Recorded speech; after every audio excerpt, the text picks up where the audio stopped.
What's going on, guys? Welcome to another edition of the Narik Chase channel. I'm your boy Narik Chase, and in this video, we're going to be doing another Streamline podcast. Now, in this Streamline podcast, we're going to, I guess, make this one of a kind of like a 3 or 4 video series concerning some of the highlights and games that I've seen on the E3, which I was interested in. I want to go ahead and talk about that.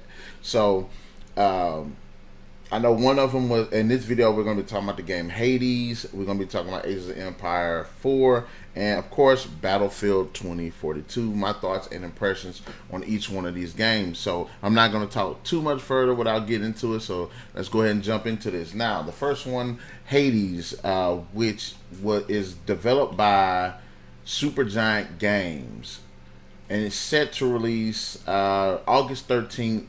2021. Now, I'm a huge fan of the Greek Roman mythology, the lore. I like things like God of War. I like stuff like Troy, the Odyssey. I'm all into stuff like that. I think it's interesting. I like the mythology. I like the characters. Clash of the Titans. I'm like all into stuff like that, and I really enjoy like the different media that I've seen on it. I haven't really read too many books on it though, but I'm wanting to get into that. So, okay, in this game, one of the things that got me interested in it is I like top-down games too. So I saw the way that is top downs when the camera's kind of in the air, in the sky, and you just like looking down, you can control the characters. So that initially is what got me into it, and then started looking more into the story of it. Now I have right here, it says players control Zagreus, and I know I butchered that name, the son of Hades. Didn't know he had one. As he attempts to escape from the underworld to reach Mount Olympus, at times aided by gifts bestowed on him from other Olympians. One of the things that I really enjoyed about from the trailer itself, and a bit of the gameplay and the conversations concerning the game itself, is the narrative. I really like story-driven games. I really like deep characters in story-driven games, and I like seeing deep characters drive story-driven games. And it looks like from what I've seen so far is that the characters are actually going to be pretty pronounced, both good guys and bad guys. So that right there is what really drew me on. Especially another thing is also not just the fact that they seem like characters that are going to be pushed forward, but characters that are a bit more obscure that you don't really see too much in media. Again, like I said, I didn't know who the hell Zagreus was, and I thought this would be an original character for the game. But some of stuff that I've been looking at says Hades had a son, and the way I see it, if Zeus could sit here and have Hercules and Perseus and all of this, stuff. Why can't Hades have a son? So let me go ahead and click on it just to get a little bit more into depth. But sometimes the first. Ooh. Or never mind then. Oh, it's Zagreus got a lot of a bunch of different origins, but one of them does say that he could possibly be Hades' son or even Hades himself. But see, that's interesting. That's interesting. Now, another thing that also caught my eye in this is a bit of the anime ish type cutscenes that they did have in it. So that I think will change up the pacing and make the gameplay a bit more interactive, especially if you can stand back for like more of the action-oriented scenes, while also being able to play those certain scenes in game. So I thought that was really another good highlight to it. It seems like it's a really good story. I actually did like the music. The gameplay looked like it's solid, and it just seems like a really good idea. I do want to see more of these characters be brought out. You got Cerberus, the Furies. I saw Achilles in it, and for people who don't know who Achilles is, Brad Pitt played his character in the movie Troy, and Achilles was the hands down most badass fighter that ever in that time period. So I thought that was pretty cool. And apparently Achilles trained Zagarius, I keep Zagreus. These names, I'm sorry. But anyways, I do hope to see, Minotaur, Medusa, some of the traditional monsters and creatures that we've seen from the mythology. I hope they do make an appearance in this game. Like I said, Cerberus was in the game, so I really like that. And I also am interested to see what is the relationship Zagreus is going to have with his father Hades. So that's another interesting aspect to the game, as well as the characters in the story that I'm actually ready to see. And also, I do want to know if Hercules is going to make an appearance in this, because Hercules is a bit more mainstream in the mythology of Greek mythology. Kratos, not so much. But I also, like I said, I want to see more of the other gods. But I do want to see more of the more obscure characters. I saw the personification of death, the personification of sleep. Like, I thought, like, that's interesting. You know what I mean? So. Hopefully Hades is will be a good thrill ride for those who are able to play it, and hopefully I can get my hands on it. August 13th, so it's like basically 2 months away. So let's go ahead and move on to the next subject. Now, I haven't really talked about this, but Ages of Empires is something I grew up on. I've got the first 3 games, a couple of expansion packs.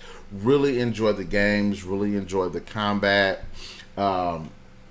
Age of Empires definitely is one of those RPG top-down, real-time strategy games that I just thrive on. So let's go ahead and talk about now. I've seen the trailer for it, and I was like, okay, cool. Which one thing I think that who is the developer of this Relic? I don't know what the Relic. I don't. Age of Empire 4. Relic, I guess they developed it. Relic. Something Relic. I don't know. Oh, I don't know. Well, anyway, the people that kind of. Oh, okay. People that apparently they developed other games. Oh, okay. Who developed? I don't know. I don't know who developed this game. But anyways, this is what I'm reading.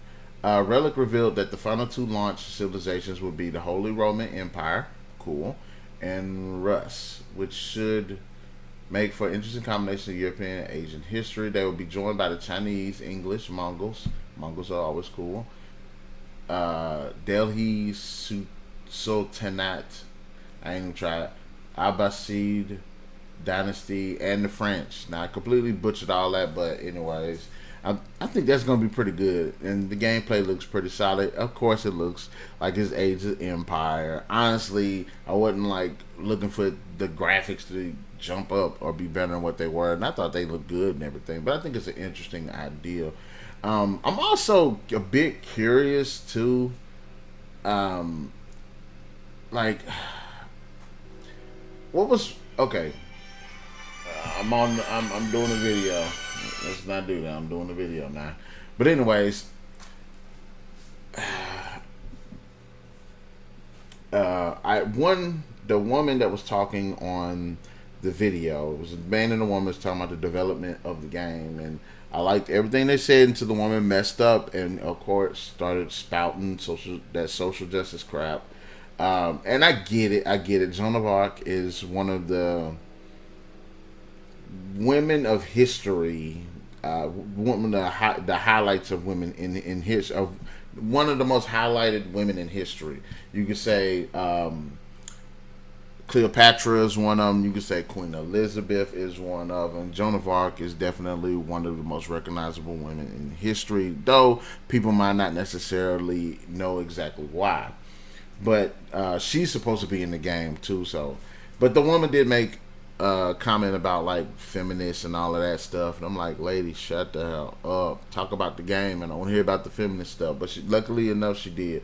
One of the things that they did highlight in the video that I started noticing that I never really got into was the naval combat, and I do when they were actually showcasing it in this game, it did look like it was a bit more deeper than simply just send your ships over there to just shoot. It seemed like there was a little bit more strategy on the player to help highlight what could possibly happen strategically wise in a battle. So I was happy to see that the gameplay did look pretty good. They did mention some new things concerning the different civilizations and everything, and some of it I thought was pretty intriguing, like the camels being introduced, and the camels giving their team members or clans or people or race, whatever, buffs while they're in battle. So I thought that was actually pretty good. I seen some elephants, even though there were elephants in, I think, three and maybe even two there were elephants in it. But anyways,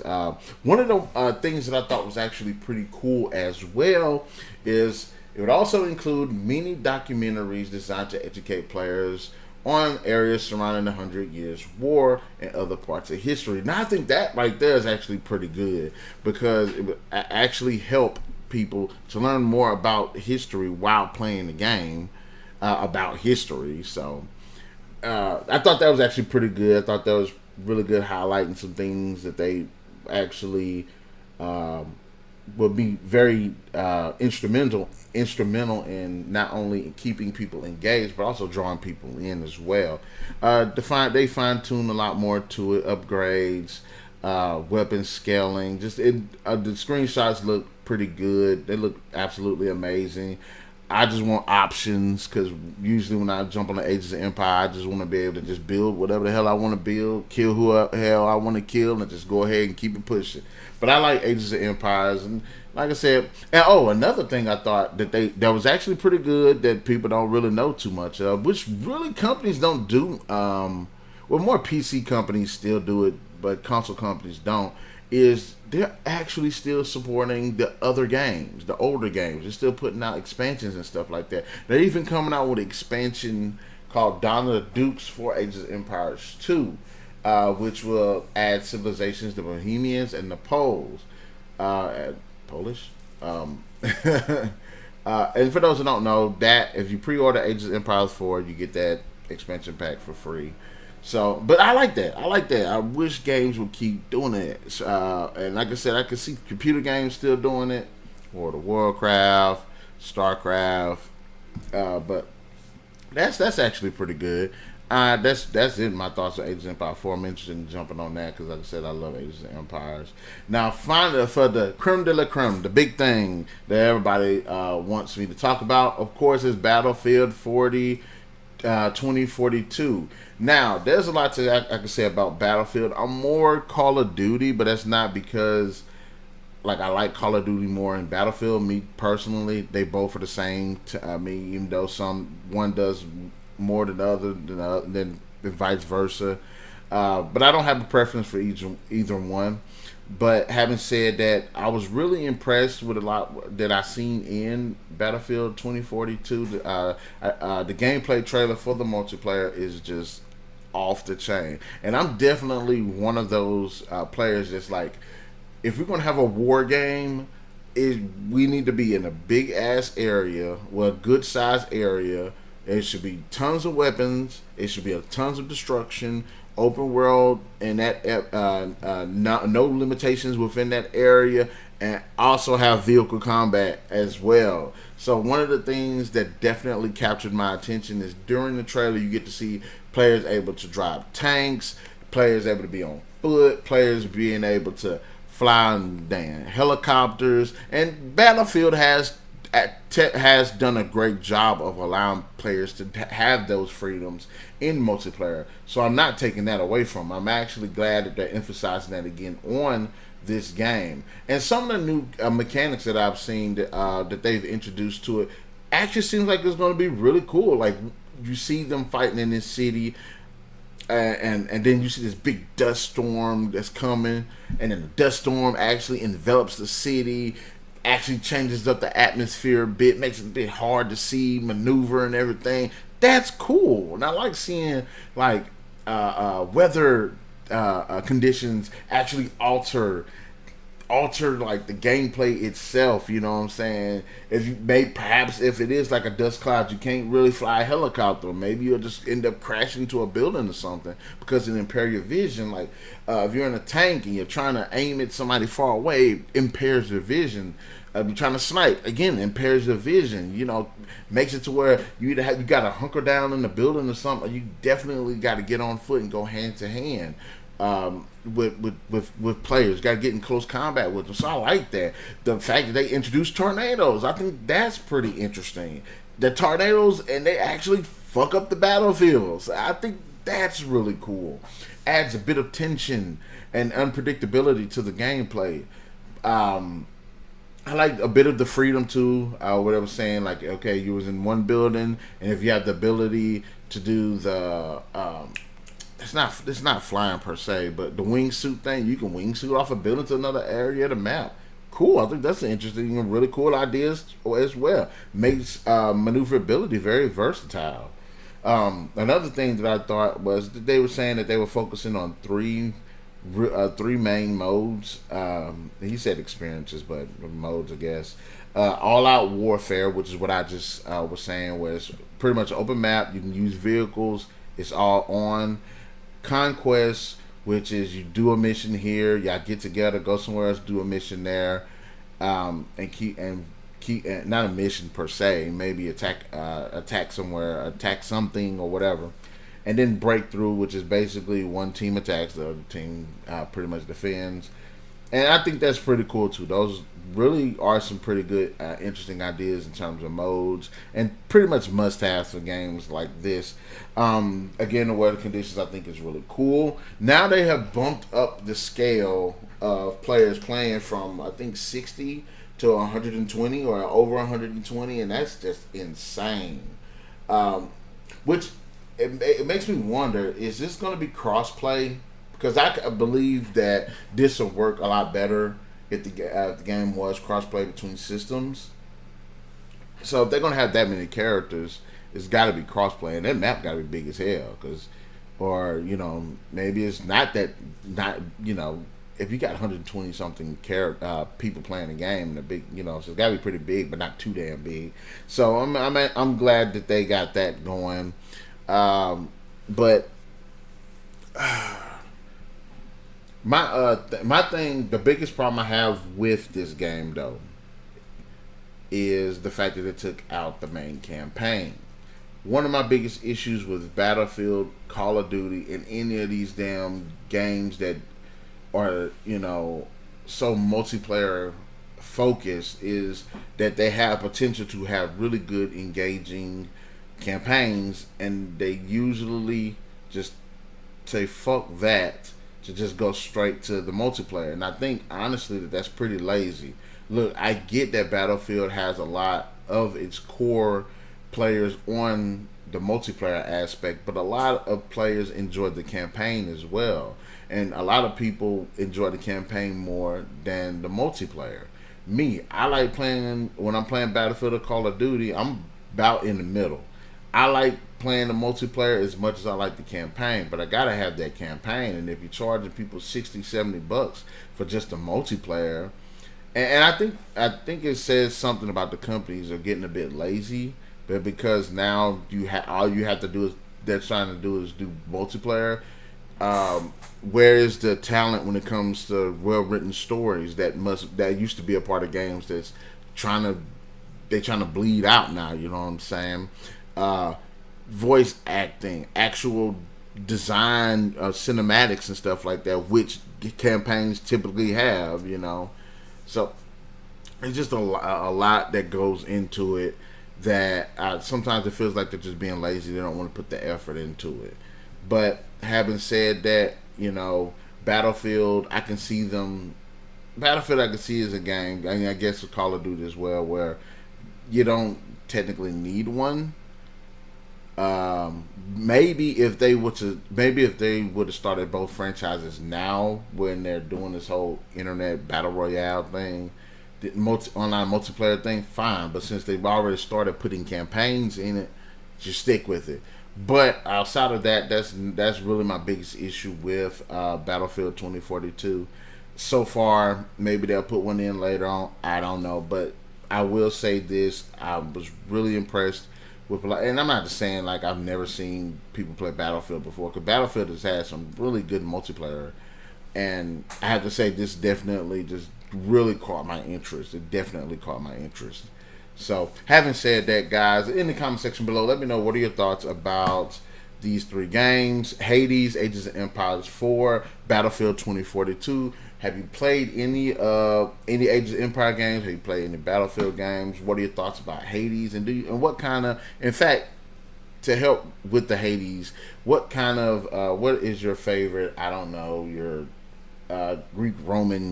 Greco-Roman game, God of War, anything. So, having said that, be sure to hit that like, share, subscribe, and that notification button to get the best of what we got going on in this channel, and we'll definitely catch you guys later.